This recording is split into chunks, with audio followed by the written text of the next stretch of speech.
Merab Dvalishvili submits Sean O'Malley. It was like a north-south choke in the third round. And I mean, where Merab just showed championship pressure, mentality, grinding, grit. Sean knew what was coming at him, still couldn't stop him. Sean had the whole backstory of kind of changing his whole life going into this fight, into this rematch, and it looked like he did, right? It looked like he was in good shape. But the one thing, like, and I noticed with a lot of athletes, you know, not even just in fighting, but when they have kids, they seem to like lose like that, like fire killer instinct. It's just like they lose that little bit of an edge, right? Like Rory McDonald, I think, is a good example of that. And you just see that sometimes, or sometimes guys make it to the top, and it's hard. You know, it's a sport where you have to hurt people. You know, you have to be in that, you know, like fight or flight, like do or die mentality, right? It is cage fighting at the end of the day. That mindset has to be there, right?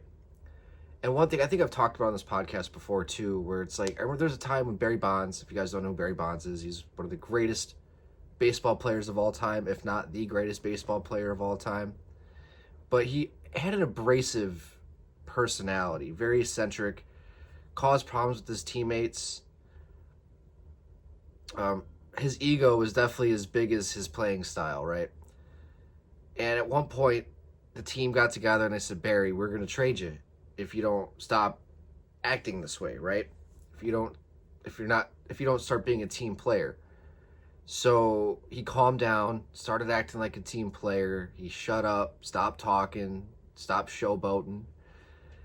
But guess what also happened? His numbers dropped. And eventually to the point to where the team went back to Barry and they said, hey, you need to go be Barry. And he went out and had to be himself to perform, right?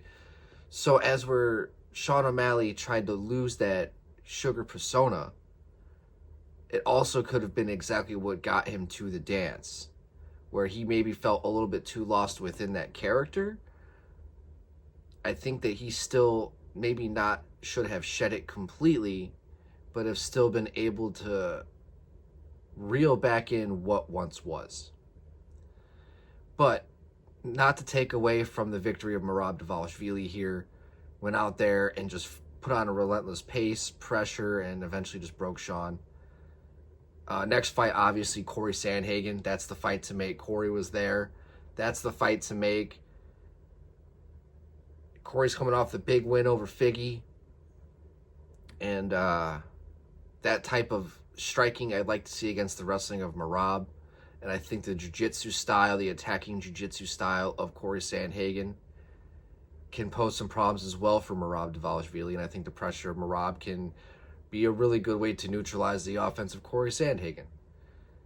But nonetheless, great title fight. You know, and Sean O'Malley too, I think next up for him, I think the winner of Peter Yan and Marcus McGee, I think is a perfect. And I know everybody wants to see the rematch of O'Malley and Yan. So I think if Yan can get through Marcus, which he should, you know, but Marcus is a good, tough opponent. So if Marcus gets through Yan as well, I think that he should be rewarded with a Sean O'Malley type fight as well. So I think that would be next for both fighters. Next up, Kayla Harrison defeats Juliana Pena.